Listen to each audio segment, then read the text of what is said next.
can you let the people know like what all you do with your foundation, with your community outreach? Yeah, no, I think the Ingold Family Foundation really came to be about that adoption story, like you touched on. And I had the picture perfect adoption story. I have a father and a mother that love each other, live in the same house up in Green Bay that we grew up in. It was a stable household, and it was like, man, that's the epitome of what a family should be. And every kid should grow to know, love, and support, and find that, whether it's from a coach, a mentor, a parent, whatever, but that family is important. So being a voice for those kids in foster care and adoption, being able to use this platform for some good, I think was extremely important. And you touch on your upbringing and how that impacts your goals and your purpose, right? Like for you to be able to witness the way that you go about your family. You're always talking about your kids, always talking about wifey.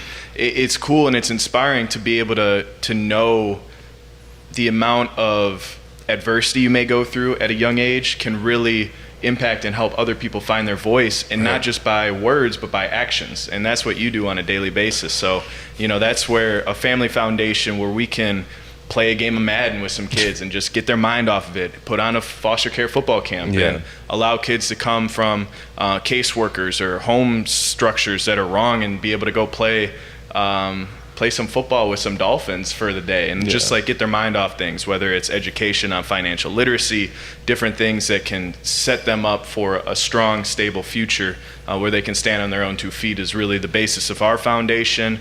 But really just epitomizing your story, your testimony, and then being able to bring other people along with that, because you're saying the same messages that they hear from parents, teachers, coaches, people in their lives, but it comes a little different when you have a football player. When you have a football player telling you, right? It's like a little cool factor. I don't know what it is, but it's like you got that platform that you use, and it's like you're using that platform to the utmost respect, and the way that you're doing it is in a manner that like these kids can look at you and be like, wow, I mean, he was once like me, I remember when I was in San Francisco, and we did this thing where we went to like juvenile centers, and we talked to these kids, right? And they just couldn't believe that like a guy like me, who I shared my story with, not knowing who my true father was, having all these different adversities go on at an early age, they couldn't believe the position that I'm in, to be able to come to them, and they're looking up at me like, hey, look, he made it, like he knows what it takes, like what do I gotta do? Like that, it gives them extra like care, like they understand that their choices at the time, when they were doing their deeds, that it wasn't the right thing for them. But then when you have somebody like a figure like yourself or I, like go into these places, and these kids are just like ecstatic, like they're like the biggest smile is on their face, just because not only who you are as a person or as a player, but like what you bring to them, that joy, the happiness, even though you went through some triumph and challenges and stuff like that growing up. The vulnerability that you share with those kids at the juvenile center, the authenticity, the willingness to just be yourself, can really break down a lot of barriers, right? That can really allow for true connection, for genuine, authentic conversation and like real talk.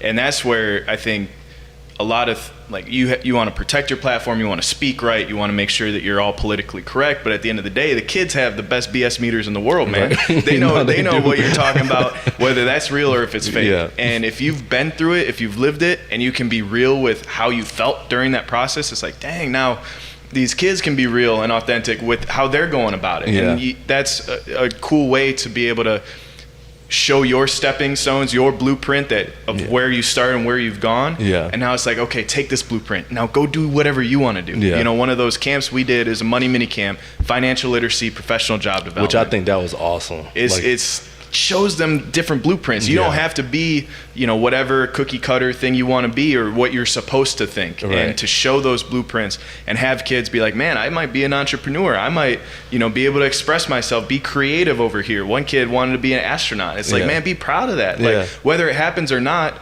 let's give you some blueprints to success. Let's fill your toolbox up. Let's sharpen the tools.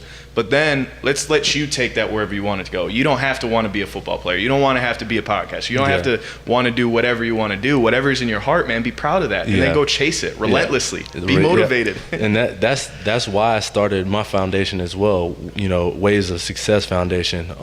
I figured there's many different ways to be successful. It's a play on words, but there's many different ways to be successful, right? You don't necessarily have to be a professional athlete. Right. You could be a lawyer, be the best lawyer you possibly can be. What? Like be an attorney, be a chef. Like you have all these opportunities to create a dream of yours. Like if you love food, I love food. Like I want to be a chef, but I got this thing called football right now that like is a priority. You got a day job right now. I got a day job right now, so I like to cook on the side. But eventually I want to. But that's the thing that you want to get a message across to these kids is like it doesn't matter what you see. You see Alec Ingold. He's a top-notch fullback in the NFL. He came in undrafted. Like he's worked his way up. He's doing unbelievable things. Yeah, that's good for Alec, right? But like for these kids, it's like do what you want to do. Do what makes you happy. I would tell them, hey, let's play quarterback or receiver or tennis or golf. Tennis or golf. Yeah, I'm trying to get my kids in golf right now. No. But how's that going? It ain't going too good. We'll figure it out.